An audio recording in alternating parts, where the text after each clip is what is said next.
Africa से ब्रह्मा कुमारी वेदंती बहन जी कहती है, मधुबन वरदान भूमि की मेरी पहली यात्रा के समय मेरे मन में कई प्रश्न थे, लेकिन प्यार भरी बाबा की पहली मुलाकात में ही सारे प्रश्न जैसे हवा में उड़ गए। मेरा लौकिक नाम रंजन था। बाबा ने मुझे कहा, तूने वेद शास्त्र आदि का अभ्यास बहुत किया है, तो बाबा तुम्हें वेदों का अंत दे रहे हैं। वेदों का अंत भगवान अब तुम्हें मिल गया, तो तुम्हें बाबा वेद का अंत जानने वाली वेदांती कहकर बुलाएगा। इस प्रकार मेरी नामकरण विधि बाबा ने की। फिर बाबा ने पूछा, बच्ची तुम बादल बनकर बरसोगी या ऐसे ही चली जाओगी, अर्थात क्या ज्ञान की सेवा करोगी? अब हमारे वापस जाने का समय आ गया। मैं वापस लौकिक घर गई, लेकिन मेरा पढ़ाई में दिल नहीं लग रहा था। बाबा के वरदान भरे बोल कानों में गूंज रहे थे। बार बार वही दृश्य आंखों के सामने घूमता रहा। वही दिव्य अलौकिक बातें याद आ रही थी। बस मन में यही संकल्प बार बार आ रहा था कि अभी तो मुझे ईश्वरीय सेवा में लगना है। साथ साथ शिव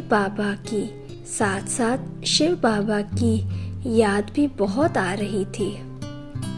बहुत कशिश हो रही थी कि मैं उड़कर बाबा के पास चली जाऊं। लौकिक पढ़ाई से भी जल्दी छूटने का मन कर रहा था कि बस अब समय को ईश्वरीय सेवा में सफल करना है।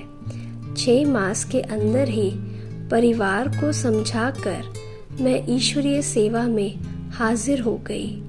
आज तक मुझे ये अनुभव हो रहा है कि बाबा के वरदानों ने मुझे जीने की सच्ची राह दिखाई, जिससे मेरा जीवन बहुत ही ऊंचा और श्रेष्ठ बन गया।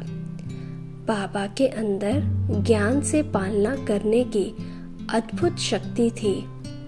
मैंने सच्चे माँ बाप का प्यार क्या होता है ये बाबा से पाया। मेरे लिए आश्चर्य की बात ये थी कि मेरे मन में जो विचार चलते थे वो बाबा को पहले ही मालूम हो जाते थे। मेरे जीवन का भविष्य भी बाबा की नजरों में पहले से ही स्पष्ट था। बाबा ने कहा, बच्ची तुम नौकरी कर, धन से सेवा कर, सतयुग में साहूकार बनना चाहती हो, परंतु बाबा को तो तुम्हारा धन नहीं चाहिए। बाबा को तो तुम्हारी जैसी बच्ची चाहिए। बाबा ने कहा, लौकिक बंधनों की बात सुनाना माना बकरी की तरह बै बै करना है। अब शेरनी बनकर गर्जना करो।